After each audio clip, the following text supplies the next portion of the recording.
Your child's calm behavior in public might be hiding deep overwhelm. Masking isn't coping, it's surviving. Let's uncover what's really going on. There are some kids who are struggling so hard in school, it's heartbreaking. And what makes it even more heartbreaking is that if you just look at them, they seem to be doing fine, or maybe even thriving. But behind the scenes, they're experiencing so much anxiety and sensory overwhelm that they're doing their best to hide. They're hiding because they don't want to be seen as different. They don't want to be labeled. And they certainly don't want to be stigmatized. So they put on a mask. Hi, I'm here. I'm a neurodiversity advocate, and I make videos about neurodivergent kids. Neurodivergent kids are kids who have a brain that works differently than the brains of most people. Those differences might mean that they have ADHD, dyslexia, dyscalculia, dysgraphia, dyslexia, dyspraxia, dysporxia, autism, or any number of other neurodivergent conditions. But in this video, I'm going to talk about something that's common to all neurodivergent kids, whether they've been diagnosed with one of those conditions or not. I'm going to talk about masking. I have a free guide for you called the Calm and Connected Parent Starter Kit. 7 days.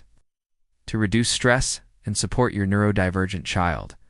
Link in the description below. Masking is an extremely common coping mechanism for neurodivergent kids. It's when we change our behavior to blend in. When we do that, we're hiding our neurodivergence. We're hiding our true selves. So we appear neurotypical, which means that we appear normal to other people. If you think this is a new concept, you're not alone. Before 2013, the word masking was not in common usage within the neurodiversity community. In fact, I myself didn't know the term masking until I read about it in an article by autistic author and advocate Devin Price. In that article, Devin described how autistic people often need to pretend to be okay in a world that was not built for them. And they do that by altering their behavior. This is what masking is. It's pretending to be someone we're not. When we do that, we take on the behaviors, mannerisms, and personality traits of neurotypical people. So let's say we're really introverted, but we don't want people to know that. So we might put on a mask and become bubbly and outgoing. Or maybe we're having a really hard time focusing, but we don't want anyone to know that. So we might put on a mask and pretend to be paying attention. We may even go so far as to pretend to be someone who doesn't experience intense emotions. For example, if we feel overwhelmed and have a meltdown, we may apologize profusely and insist that we're fine when really we're anything but fine. And I know what you're thinking. Why would a neurodivergent kid do that? Well, there are many reasons. One big reason is that neurodivergent kids want to be accepted. We all want to fit in. We all want to be seen as normal, whatever that means. But especially when we're kids, we can be really self-conscious about our neurodivergence. Maybe we've heard that being different is bad. Maybe we've had negative experiences because of our neurodivergence. Maybe we've been punished for having a meltdown or for not understanding something that everyone else seems to understand easily. Whatever the reason, we can end up feeling ashamed of our neurodivergence. Sometimes the only way we know to stop the shame is to hide it. So we put on a mask. Another reason neurodivergent kids will mask is to avoid being labeled, and I don't blame them. The labels we use for neurodivergent kids are often stigmatizing. Think about it. You're a neurotypical person. What do you think when you hear the word autism? What do you think when you hear the word ADHD?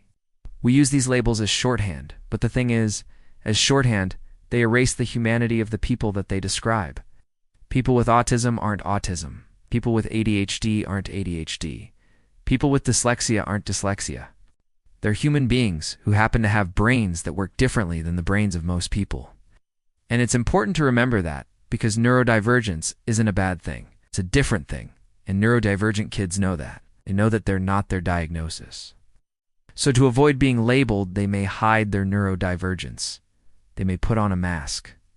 The problem with masking is that it takes a lot of energy. When I say energy, I don't mean just any kind of energy.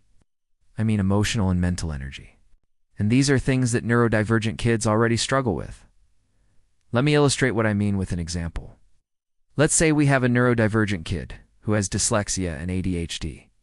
That kid goes to school without knowing what to expect. Soon after they get to school, they realize that they can't read the board. They ask the teacher for help, and the teacher says, "Sit closer." The student sits closer, but still can't read the board. So they ask again, and this time they get sent to the principal's office. The principal tells them that they're going to be held back if they cannot improve their grades. And they go back to class feeling humiliated. They try to focus on the lesson, but they keep getting distracted and they end up falling asleep. At the end of the day, they're exhausted. They feel defeated. They feel anxious. They feel like a failure. And let's say that this happens every single day. How much mental and emotional energy does this kid have left to give? Not much, right? Now, let's say that this kid comes from a family that expects them to hide their dyslexia. They've been told that they just need to try harder, that it's all in their head. If they just apply themselves, they'll be fine. So this kid goes through life pretending that they don't struggle with reading. They pretend that they understand things that they don't understand. They pretend that they're not distracted when really they are. And this takes a toll on their mental health. It creates anxiety, depression, and even PTSD. It can also lead to migraines and other physical ailments. It can even cause kids to regress. You've probably seen this before in your own students. A kid who seems to be doing okay on Monday has a meltdown by Friday. Or a kid who seems to be thriving in preschool ends up needing to repeat kindergarten. These are signs that a child is struggling, signs that they're masking. You may be thinking this sounds terrible. Of course, I wouldn't want my students to mask, but what choice do they have? Life is very challenging for neurodivergent kids. Sometimes masking is the only way they know how to get through the week. I don't blame them. I did the same thing for years. Pretended that I wasn't struggling with dyslexia. I pretended that I didn't have ADHD. I even pretended that I wasn't depressed. I thought that if people knew the truth about me, they wouldn't want to be around me. I thought I'd be stigmatized, and I was. I was stigmatized by my teachers, by my peers, by my friends, by my family, by my romantic partners. I spent most of my life believing that something was wrong with me. I thought that I needed to be fixed. The good news is that things are changing. As educators, parents, advocates, and as a society, we're beginning to understand that neurodivergence is not a bad thing. It's a different thing. And we're learning that neurodivergent kids don't need to be fixed. They just need to be accepted for who they are. We can create schools that accommodate neurodivergence rather than punish it. We can create homes that celebrate neurodivergence rather than shame it. And we can create a world that appreciates neurodivergence rather than stigmatizes it. If you're parenting a child who seems fine on the outside, but struggles behind closed doors, this free gift is for you. Download the Calm and Connected Parent Starter Kit, a 7-day guide to reduce stress. Build trust and support your neurodivergent child with compassion. Subscribe for weekly videos designed to support your parenting journey with clarity and care. I hope you'll join me in this effort. Thanks for watching. See you next time.